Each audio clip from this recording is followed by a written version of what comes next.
What up, everybody? It's Sam again. I wanted to follow up on my last video and go over briefly some of the stuff that I took and did to help recover from the, say, post-jab long haulers. Now, as you can see today, I'm not feeling the best. I'm a little bit shaky, but it comes and goes. I've been able to go on more walks and get out a little bit. But sort of just to get right into it, after they found the spike proteins in my system, like there was like 8.3%, they put me on medication. Now, I'm no doctor, so I of course won't go over the different medications, but there are medications that can, or studies show that they can help. So talk to your doctor. There's supplements like nattokinase, bromelain, and curcumin, which are supposed to attach to the spike proteins and get those out of your system. So, of course, you can look into those. I did hyperbaric oxygen.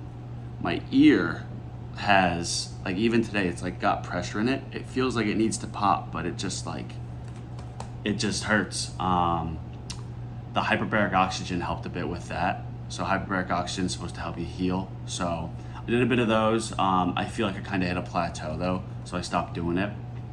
I did EBO2 blood filtering. That is, I know some people say like apheresis or blood filtering doesn't really work too much, but I wanted to try everything.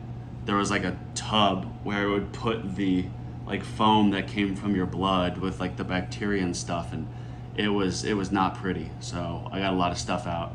Did it twice or three times, and the second time I did it, it didn't really get that much out and didn't really feel too much of an improvement. So I stopped doing that. Fasting. Now again, I'm not a doctor, so do not do this without doctor supervision. But I did some very aggressive dry fasts, wet fasts, and juice fasts. I had the 8.3 of my blood vessels had the spike protein in it, and the doctor was like, you probably won't get this out till like the next year, like in 6 months or so. I did a bunch of fasting, and when I followed up with them in 3 months, the spike proteins were completely gone. So fasting helped with that. I do an anti-inflammatory diet, so I don't need any gluten, like wheat, none of that, no dairy, and absolutely no processed foods. I feel like when you have long hauler, post-jab long hauler, your body's weakened and you're much, oh, a cat's getting up in there. She's like, what are you doing? Your body gets much weakened, and I feel like when you eat inflammatory foods, it just aggravates your immune system, and it's just not a good bet. So I eat lots of vegetables, lots of fruits, nothing really processed, no dairy, no wheat and gluten, just a very clean diet.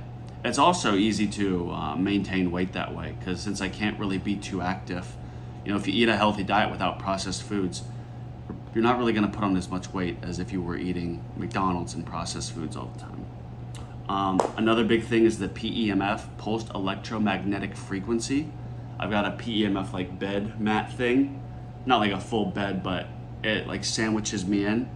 And on days where I feel really bad, I'll go in that thing, and it's supposed to really help with your vascular system and your blood flow. And when you're suffering with what I've been suffering with, it really helps with that.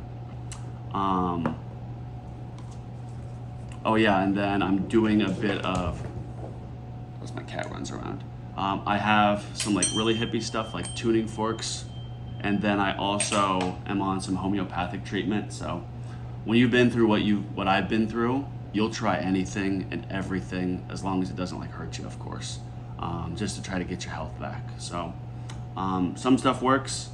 The stuff that I would definitely avoid if you're suffering with this are like saunas and steam rooms, cold plunges, and as weird as it sounds, grounding sheets. I feel like when I was sleeping on grounding sheets, it was like I was waking up with crazy night sweats. I would wake up and I'd be sick and achy and shaky. I don't know what was in there. Granted, I guess some of it could be placebo, but I would wake up in tons of pain. And I feel like it would just be my body expelling toxins and things that and make me feel worse. So I can follow up on these. Again, I'm just in a sense documenting my recovery. Today I'm not feeling quite as good as I did yesterday or the day before.